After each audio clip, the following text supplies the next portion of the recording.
Profeta Naum.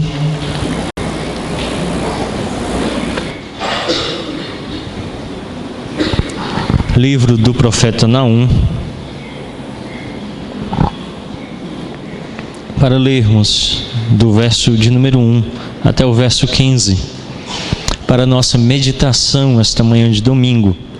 Livro do profeta Naum, o capítulo 1, do verso 1 ao verso 15.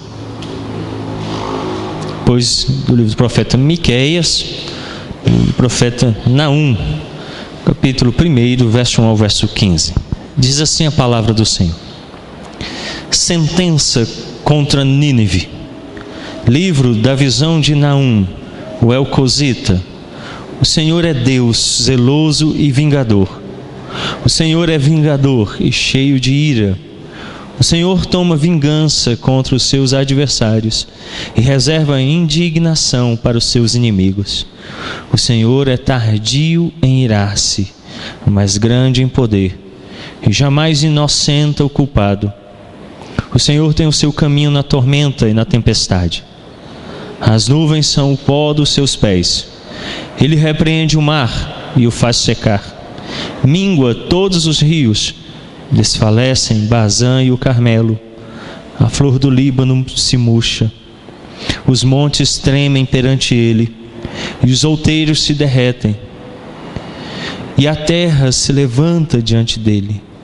Sim, o mundo e todos os que nele habitam.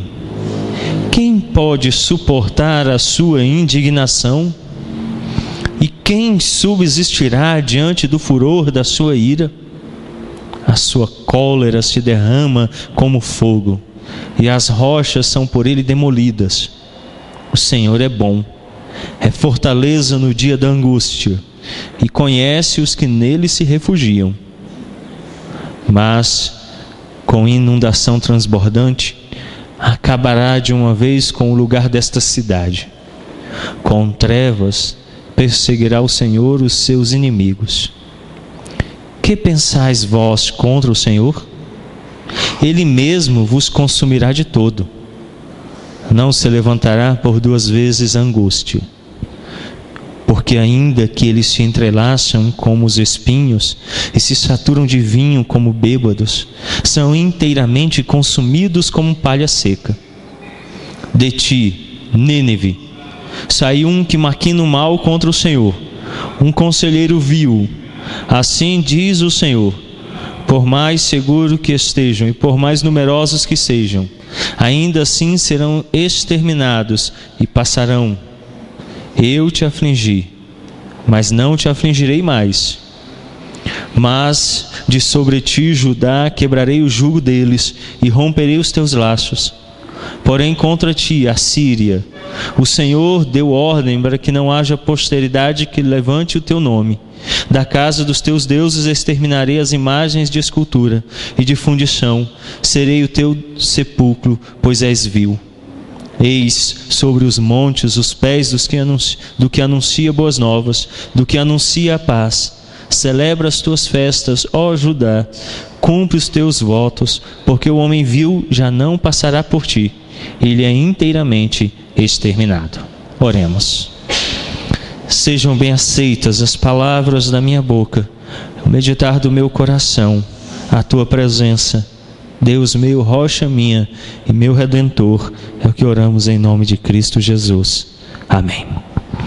Hoje nós estamos dando início a uma pequena série neste livro de um dos profetas menores. Menor não por causa da sua estatura, menor não por causa da sua mensagem, profeta menor por causa da extensão do seu livro. É comum em algumas versões de Bíblias hebraicas encontrarmos os profetas menores como um único livro. São os profetas do final ali do Antigo Testamento. Mas este livro do profeta Naum vai nos permitir por 3 domingos meditarmos naquilo que o profeta anuncia como a sua mensagem. E hoje eu quero considerar com vocês, do verso 1 ao verso 15 do capítulo 1, quem é Deus? Quando nós temos uma visão distorcida de quem seja Deus, a nossa teologia vai ser distorcida. Por isso é muito importante compreendermos plenamente quem seja o ser de Deus, quem Deus é. Deus se revela a nós através da sua Sagrada Escritura, porque a revelação dele na natureza não é suficiente para nos apontar os seus atributos. Então, nas Escrituras Sagradas encontramos plenamente quem seja Deus. E o profeta Naum, de maneira muito ampla, nos mostrará quem é Deus. Hoje nós vivemos uma época no evangelicalismo, uma visão distorcida de quem seja Deus. É muito comum pensarem que Deus seja somente amor e desprezarem o fato que Deus também é juízo, que Deus é vingador. Então, um senhor que se diz pastor lá nos Estados Unidos, chamado Rob Bell, lançou um livro falando sobre o surpreendente amor de Deus, no qual ele declara que é impossível que um Deus amoroso tenha criado o inferno, e nega a existência do inferno, nega a possibilidade de que no dia final Deus vá condenar os pecadores ou o pecado. Para esse senhor, então, no fim tudo vai dar certo, tudo vai terminar da melhor maneira e todos serão felizes para sempre. Isso inclui o diabo, seus demônios, todos os pecadores. Mas as Escrituras e o livro de Naum nos dizem que não, que isso não é verdade, que Deus é vingador e se ira contra o pecado. Então precisamos ouvir essa mensagem nos nossos dias. Eu já falei isso aqui. Tem uma denominação que a placa dela, na porta da igreja, diz: Igreja, Deus é amor. E eu fico pensando, se abríssemos uma igreja e colocássemos uma placa, Deus é juízo, quem entraria ali? Quem se dignaria a assistir um culto numa igreja onde Deus é apresentado como juízo? Mas as Escrituras declaram que Ele é juízo. E precisamos ouvir de fato essa mensagem. Bom, Naum contém 3 capítulos e 47 versos. É um livro bem pequeno. Você pode lê-lo em 15 minutos. Meu convite durante esses 3 domingos é que você semanalmente possa ler 2 ou 3 vezes o livro do profeta Naum. Apenas 3 capítulos e 47 versos. É um dos profetas menores. Naum, como Jonas ou Obadias, profetizaram contra nações estrangeiras. Aqui cabe já uma observação. Vocês devem lembrar-se daquela época em que durante 2 finais de ano nós tratamos sobre o livro do profeta Jonas. Agora será o 3º sermão. O profeta Jonas, diferente do entendimento comum, vai a Nínive para anunciar a ela que Deus vai julgá-la e condená-la. Entenda, quando nós pensamos em vilões, os bandidos, os malvados, nas Escrituras, os assírios são piores do que os filisteus. Não houve nenhum outro inimigo tão terrível contra a nação de Israel, senão os assírios. Então eles estão no topo da lista dos vilões das Escrituras. E o Dr. Mark Dever, no seu livro A Mensagem do Antigo Testamento, nos fala um pouquinho sobre como eram caracterizados os assírios. E citando um escrito que foi encontrado, onde é narrada as palavras de Azurbanipal, um dos reis assírios, que governou do ano 668 até o ano 629 a.C. Um dos escritos que foram encontrados por arqueólogos diz o seguinte: em relação aos homens comuns que falaram coisas depreciativas contra o meu Deus Assur e conspiraram contra mim, o príncipe Azurbanipal, que exige reverência, eu cortei a língua deles e os humilhei. Como oferta póstuma, esmaguei o resto das pessoas que ainda estavam vivas com a mesma imagem das deidades de proteção contra as quais eles blasfemaram. E os esmaguei completamente na presença de Senaqueribe, meu avô. Alimentei os cães com o resto deles e os suínos, assim bem como os chacais, as aves, os abutres, os pássaros do céu e os peixes dos fundos dos reservatórios comeram das carnes retalhadas deles. Essa é uma narrativa de uma pedra, está no Museu Britânico de Londres, e aqui tem um relato do próprio príncipe da Síria, como ele agiu com pessoas que caçoaram do Deus dele. Então ele era muito cruel e agia com grande perversidade. Os assírios, portanto, são a imagem de toda depravação e impiedade do Antigo Testamento, a imagem perfeita dos inimigos de Deus. Por isso Deus manda Jonas. E qual é a mensagem que Deus designa a Jonas? Eu irei e destruirei Nínive. Ao ler o livro de Jonas, parece-nos que isso não se cumpre. Porém, o livro de Naum é a continuidade do livro de Jonas. Deus cumpre sim a sua palavra. Já vimos aqui que não houve arrependimento verdadeiro em Nínive. O livro de Jonas mostra uma cena que deve chamar muito a nossa atenção. No barco, Jonas é questionado pelos marinheiros quem era o Deus dele. Então Jonas anuncia aos marinheiros quem é Deus, não só os atributos, porque Jonas diz que ele é o Criador, o mantenedor de todas as coisas, como Jonas o apresenta como Yahvé, Javé, o nome que é usado para Deus quando o Deus pactual, o Deus salvador, o Deus da aliança. E a Bíblia relata então que há entre os marinheiros arrependimento, e eles então creem no Senhor e se convertem. Então Jonas é lançado no mar e eles são salvos. Quando Jonas vai a Nínive, Jonas caminha pela cidade de Nínive só gritando que Deus vai destruí-la. Ele não usa o nome pactual, ele usa um nome comum para Deus, e ele simplesmente diz: Ninivitas, Deus destruirá esta cidade. Era comum, e se vocês estudarem os registros históricos sobre Nínive, era muito comum que profetas se levantassem naquela época, anunciando a destruição pela tempestade, pela inundação, pelo incêndio. E quando esses profetas se levantavam, profetas de muitos deuses e variados deuses, o rei normalmente anunciava um arrependimento geral, havia grande comoção, e eles acreditavam que assim apaziguavam os deuses, e a tempestade, a fome, a seca, as tragédias não afetavam a cidade. E o que nós vemos então no livro de Jonas? Um ato natural da cidade. O rei decreta um arrependimento. Eu nunca vi ninguém se converter por decreto. Não é possível. Eu já vi presidente anular dívida por decreto, mandar fazer lei para anular a dívida, mas mandar gente se converter eu nunca vi. Então diz que até os animais se converteram, fizeram jejum. É estranho vaca fazendo. Vocês já pensaram numa vaca tocando o teclado do Tiago? E a outra vaca aqui mungindo para o Senhor, e todas louvando a Deus?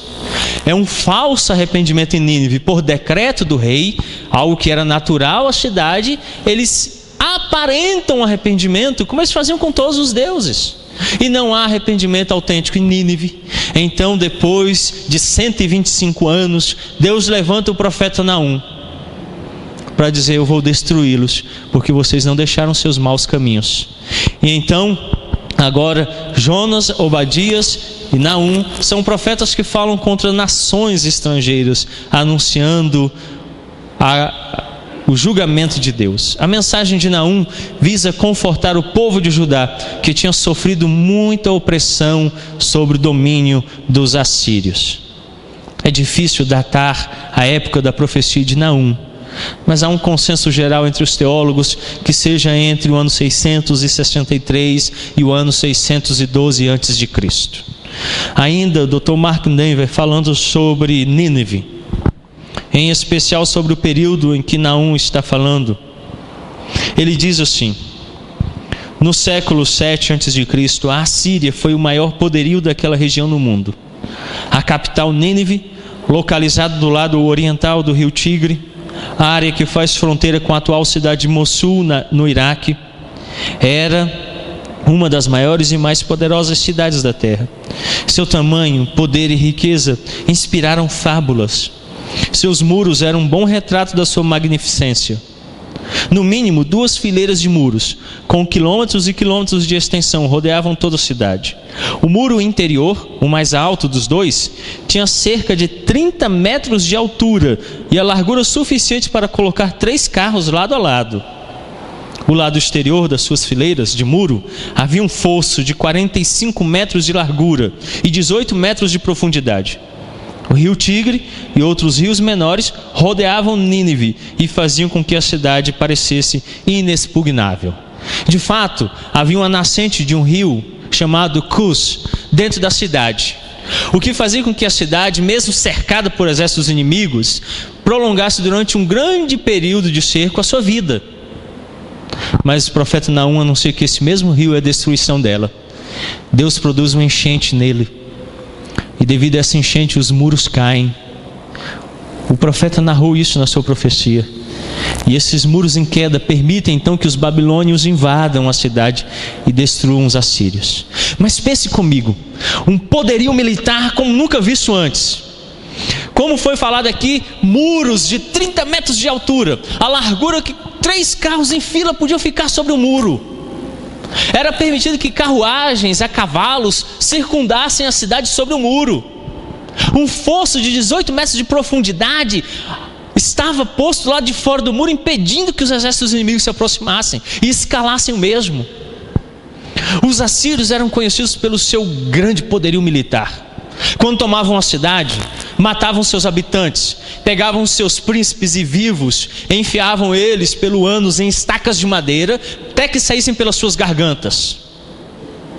Pegavam os príncipes, prendiam em anzóis pelas narinas e em correntes, caminhavam com eles como cães pela cidade, para humilhar os seus habitantes. Depois tomavam todos os habitantes, retiravam dali e os migravam a outra região e colocavam estrangeiros para habitar aquela terra, destruindo a herança e toda a descendência daquele povo. Eram terríveis e cruentos. Como narra o documento do Museu de Londres, Assurnapipal, o rei, cortou em pedaços pessoas porque blasfemaram contra o seu Deus, e alguns ele esmagou vivos ainda com a imagem de escultura batendo-lhes a cabeça. Era comum eles narrarem esses fatos em escritos para que os outros povos temessem. Dados à prostituição, a cidade era cheia de bares, viviam bêbados. Segunda Reis narra que um dos reis de Israel se prostituiu indo atrás dos assírios. E lá no capítulo 21 e 22, depois vocês podem conferir, ele tomou um dos seus filhos, ainda infante, e sacrificou a Moloque, o rei dos assírios. A estátua de Moloque era uma imagem de bronze oca, com os braços estendidos, e dentro daquela estátua de bronze eles colocavam madeira, acendiam, e quando ela estava vermelha pelo calor do fogo, pegavam recém-nascidos e colocavam vivos à mão daquele Deus para serem fritos, invocando assim prosperidade e riqueza. Israel então seguiu atrás desses postos ídolos, imitando os assírios na sua crueldade. Então Deus manda muitos profetas, dentre eles Jonas e agora Naum, para dizer: basta, chega, eu vou condenar Nínive. O livro então trata do poder de Yahvé exercido em favor do seu povo Judá contra uma nação estrangeira e pecadora. Em primeiro lugar, então, eu quero considerar com vocês que Deus é zeloso. Verso 1. Sentença contra Nínive. Livro da visão de Naum, o Elcosita. O verso 1 começa dizendo que é uma sentença. A palavra aqui no hebraico fala de um peso. Era algo de muito peso, algo difícil de ser carregado.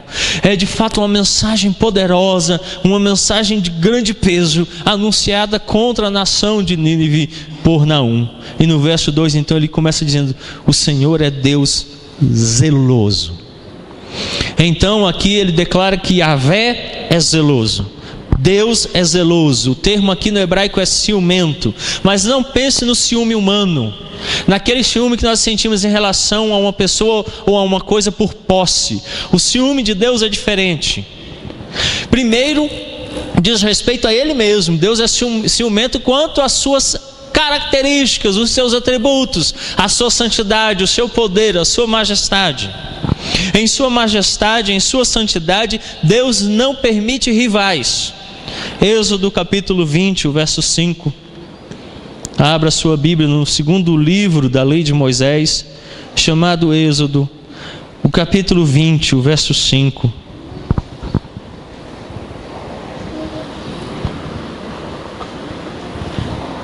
Diz assim a palavra do Senhor: não as adorarás, nem lhe darás culto, porque eu, o Senhor, teu Deus, Deus zeloso, que visito a iniquidade dos pais nos filhos, até a 3ª e 4ª geração daqueles que me aborrecem.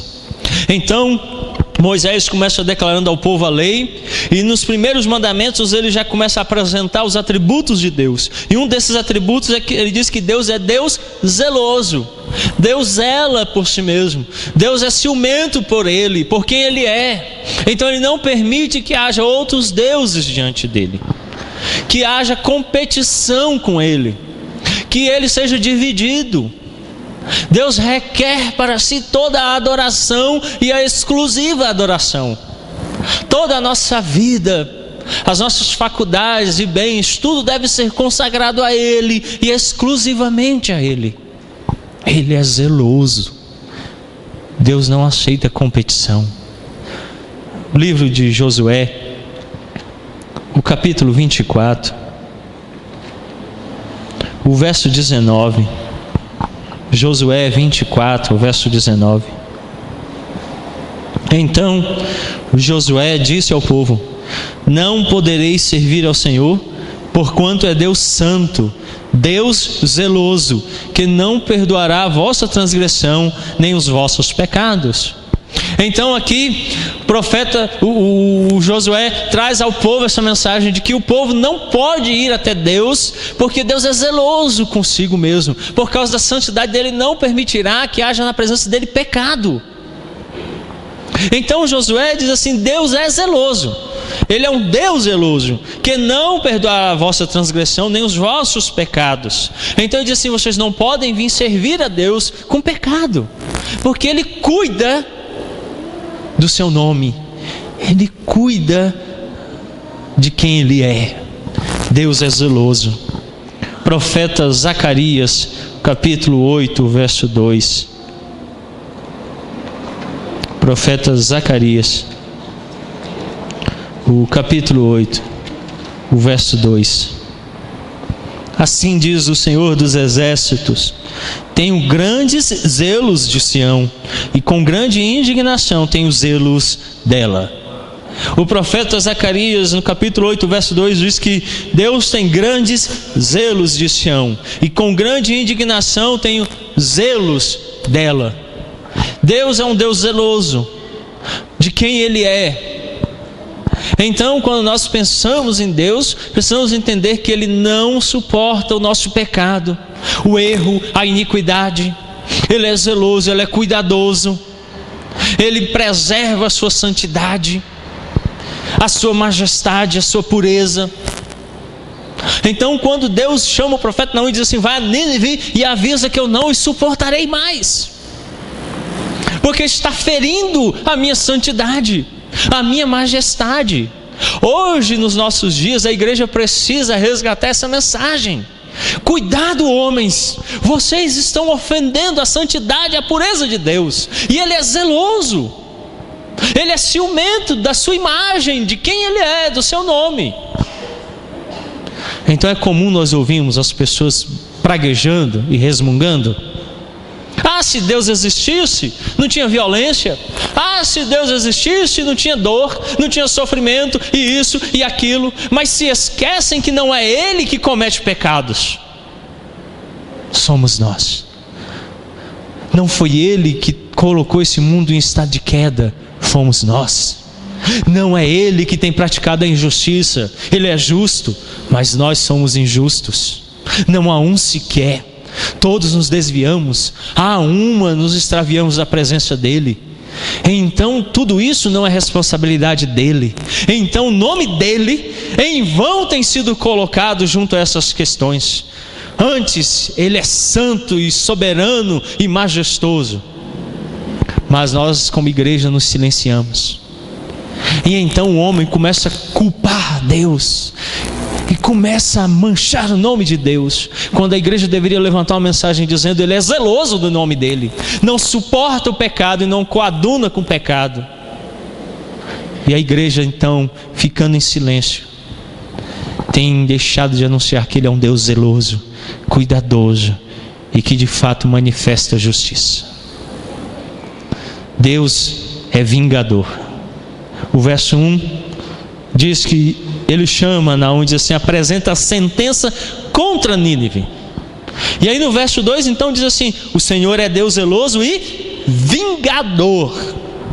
Calma aí, Deus não pode ser vingador, pastor. Vingança é coisa de gente baixa. Como diz o Chaves, vingança nunca é plena, mata a alma e envenena. Não é verdade? Mas não é essa vingança humana, baixa e vil e humana, que estamos aplicando a Deus. A vingança de Deus é outra. Por vingador, Ele está dizendo daquele que aplica o juízo, e o juízo dele é perfeito. Como um Deus de justiça, Ele toma vingança contra aqueles e contra qualquer injustiça. Então, apesar de Deus ser amor, Ele também é justiça. Então Ele vai requerer dos homens que paguem pelos seus pecados. É por isso que existe inferno. Por isso que o inferno é eterno, porque Deus é eterno. E a única resposta e o único pagamento que um Deus eterno pode receber é um pagamento eterno. Então, aqueles que vivem na prática do pecado, aqueles que vivem constantemente praticando o que é mal e que não se arrependem, como os ninivitas não se arrependeram, Deus é um Deus vingador. Deuteronômio, 5º livro da lei de Moisés, capítulo 32, o verso 35. Deuteronômio 32, 35. A mim me pertence a vingança, a retribuição, a seu tempo, quando resvalar o seu pé, porque o dia da sua calamidade está próximo e o seu destino se apresenta em chegar. Moisés registra que a vingança pertence a Deus, a retribuição é do Senhor, e a seu tempo Ele vai aplicar ao ímpio, ao pecador, aquele que vive impenitente, a vingança. Como nós não podemos entender Deus plenamente, nos cabe confiar nele. Abra sua Bíblia lá em Romanos, o capítulo 11. A epístola de São Paulo aos Romanos, o capítulo 11. O verso 22. Epístola de São Paulo aos Romanos, capítulo 11, verso 22. O apóstolo Paulo diz assim: considerai, pois, a bondade e a severidade de Deus, para com os que caíram, severidade, mas para contigo, a bondade de Deus. Veja que o apóstolo Paulo diz que nós temos que ter um equilíbrio. Ele diz assim: considerai, pois, a bondade e a severidade. Nós vivemos numa época em que as pessoas só querem considerar a bondade de Deus. Então, para todo canto que você anda, Deus é amor, Deus é bom, Deus é...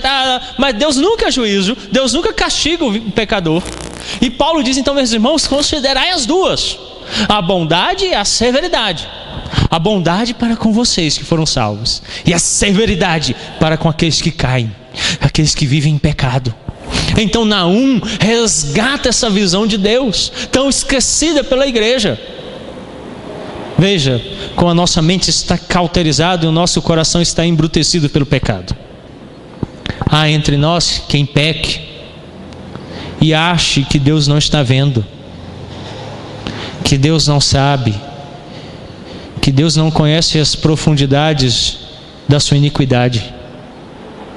Caçoam de Deus, riem dele, como se ele não soubesse das coisas. Então Paulo diz: considerem a severidade dele. Há entre nós quem brinque com Deus, quem faça joguetes, jogo de criança com o Senhor, peca e no próprio coração delibera que que em momento posterior se aproximará de Deus e, confiando na misericórdia dele, confessará, e Deus então, como ingênuo, perdoará, esquecendo-se do que você tem feito. Não funciona assim. Um crente autêntico, verdadeiramente convertido ao Evangelho, salvo pela graça de Cristo, nunca intentará no seu coração pecar contra Cristo. Como disse o próprio José lá no Egito, José lá no Egito, quando tentado, ele disse: ai de mim pecar contra o meu Deus. Não é porque a mulher de Potifar era feia, não é porque ele ouviu um barulho e falou assim: o carro dele está chegando, vai me pegar no flagra. Não é porque ele tinha medo de pegar AIDS ou engravidar a mulher de Potifar. Ele simplesmente declara que quando aquela mulher se insinuou de forma erótica, convidando-o ao adultério, ele olhou e disse assim: ai de mim pecar contra o meu Deus. Então o crente, quando em pecado, ele considera imediatamente a severidade de Deus e se arrepende, e não cogita no seu coração um jogo de enganar a Deus, não cogita a possibilidade de continuamente pecando contra o Senhor, mas em angústias na alma busca a Deus, conhecendo a severidade, mas sabendo da bondade dele, bondade que nós vamos conhecer daqui a pouquinho. Mas ainda Romanos, o capítulo 12, o verso 19, o apóstolo São Paulo diz assim: não vos vingueis a vós mesmos, amados, mas dai lugar à ira, porque está escrito: a mim me pertence a vingança, eu é que retribuirei, diz o Senhor. Veja que o apóstolo Paulo aqui está nos chamando àquela verdade de Deuteronômio e dizendo assim: Deus é Deus vingador, Deus é que vai cobrar dos ímpios a sua impiedade. Então Israel não precisa se preocupar com as grandes muralhas de Nínive, com o fosso que era intransponível, com os exércitos numerosos. O próprio Senhor se apresenta e diz assim: anuncia a Judá, eu mesmo vou contra Nínive e vou destruí-la. Meus irmãos, duvidava-se que Nínive tinha existido, apesar das muitas lendas, dos escritos, dos encontros arqueológicos que indicavam a existência dessa maravilhosa cidade, inexpugnável, exemplo do poderio militar da Assíria, existisse. Mas em 1950, 1951, um grupo de arqueólogos na região de Mossul, no Iraque, encontrou os vestígios dessa cidade, de fato maravilhosa. Como narra a história, os muros inexpugnáveis eram verdade. Mas milhares e milhares de anos foram necessários para que ela fosse encontrada, destruída, debaixo de muita terra. Aquilo que era um exemplo de algo inexpugnável foi destruído pela glória do Senhor. E nós vamos ver isso na próxima semana, como Deus usa a natureza e o seu poder criador para destruir Nínive. Então não se preocupe se há algum poderio maligno neste tempo presente que pareça inexpugnável. Deus vai destruí-lo, porque Ele é um Deus vingador. Em terceiro lugar, eu quero que você considere o que o profeta nos apresenta lá no capítulo 1 de Naum. Abra sua Bíblia lá. O capítulo 1 de Naum, o verso de número 7. O Senhor é bom, é fortaleza no dia da angústia e conhece os que nele se refugiam. As características de Deus, uma das mais belas, é aplicada ao seu povo, é a sua benevolência. Salmo 135, verso 3. Salmo 135, o verso 3.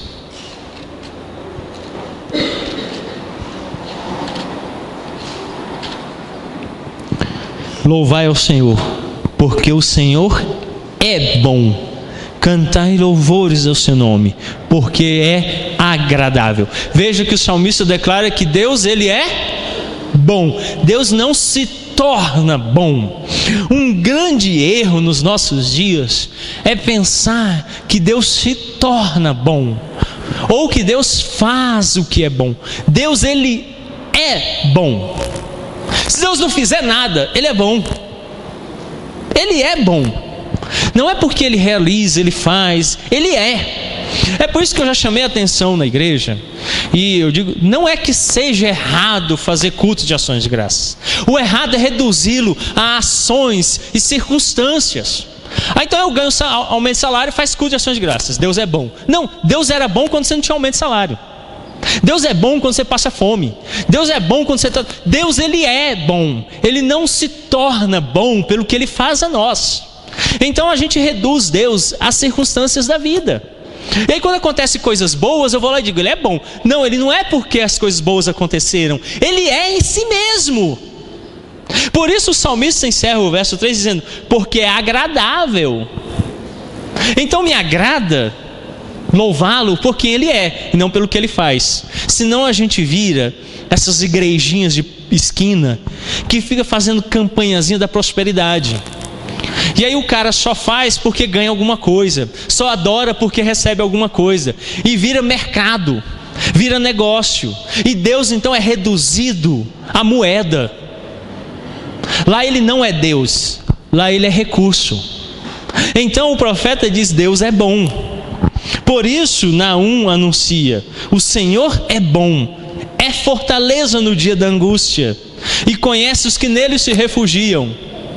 Então eu vou ser bem sincero com vocês e direto.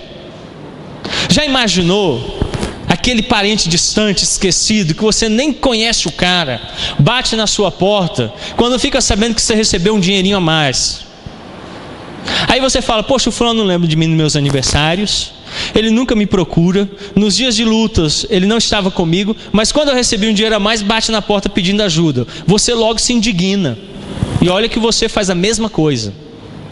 Imagine Deus, Deus criador, soberano, majestoso, cheio de glória, que deve ser adorado pelas suas criaturas, e aí você só procura Ele quando está em angústia. Aí fala assim, o parente distante só vem pedir ajuda, só quer receber alguma coisa. Então o profeta diz assim, Deus é bom, é fortaleza no dia da angústia. Para quem declara que Ele é, Ele não se torna, quando a angústia vem, ele corre logo para Deus, porque ele sabe quem Deus é. E mesmo em angústia ele não se afasta. Não é aquele crente fraco que quando fica enfermo logo diz assim, não sei se Deus existe, então eu vou largar tudo para lá. Quando perde o emprego, sai da igreja. Quando acontece alguma angústia, ele logo se decepciona, porque para ele Deus se torna bom. Como Deus não foi bom, não há Deus. Para nós Deus é. Então em todo momento Ele é refúgio. E aí o profeta termina com algo fantástico. Olha o que ele diz no final do verso 7. E conhece os que nele se refugiam. Então Deus sabe quando você está indo a Ele, porque Ele é Deus, e não porque você é interesseiro. Ele sabe quando você reconhece o atributo de quem Ele é. Então você o adora por quem Ele é, e não porque você é um interesseiro. Então ele diz assim, Ele conhece aqueles que vêm até Ele. Deus sabe quem é você.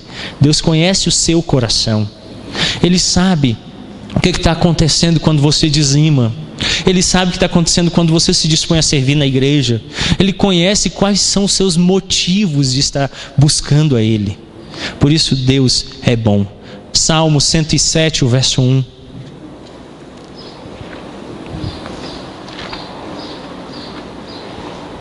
Salmo 107, verso 1.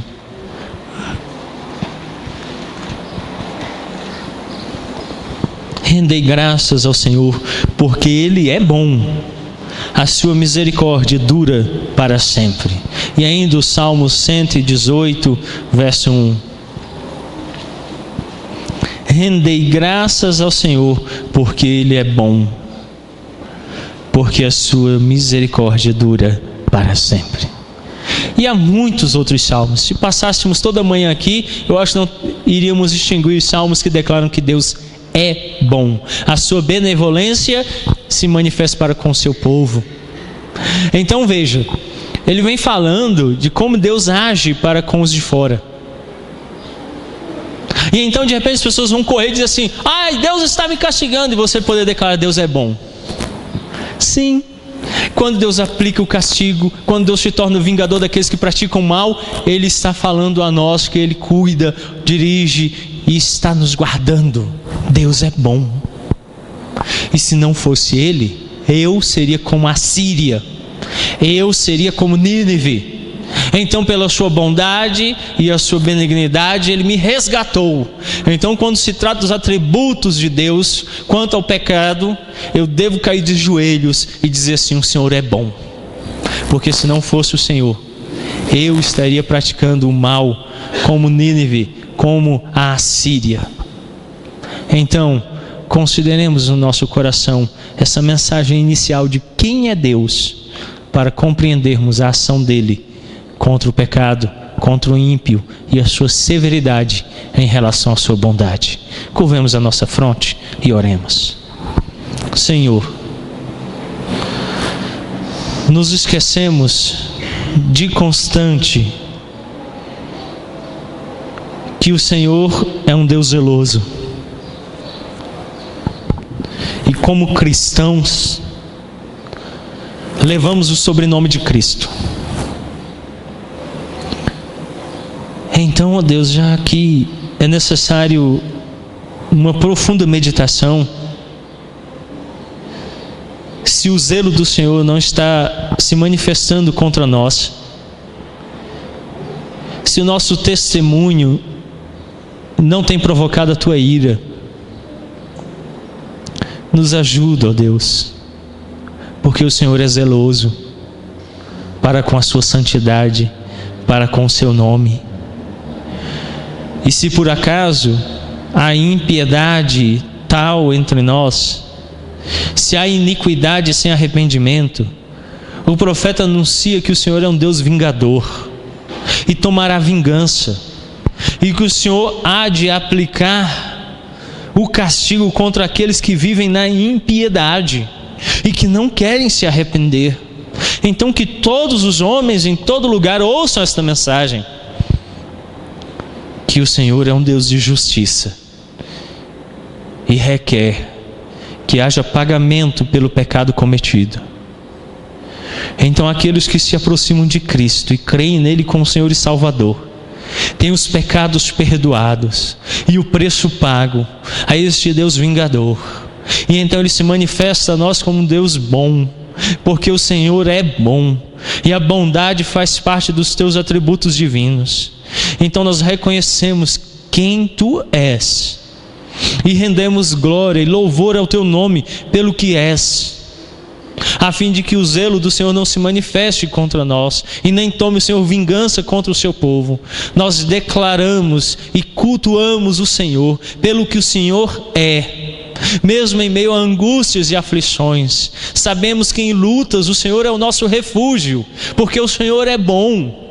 E mesmo que aparentemente, e mesmo que neste tempo presente, tudo diga contrário a isso, mesmo que angústias do inferno se apoderem de nós, o Senhor é bom, e há consolo no Senhor, nosso Deus.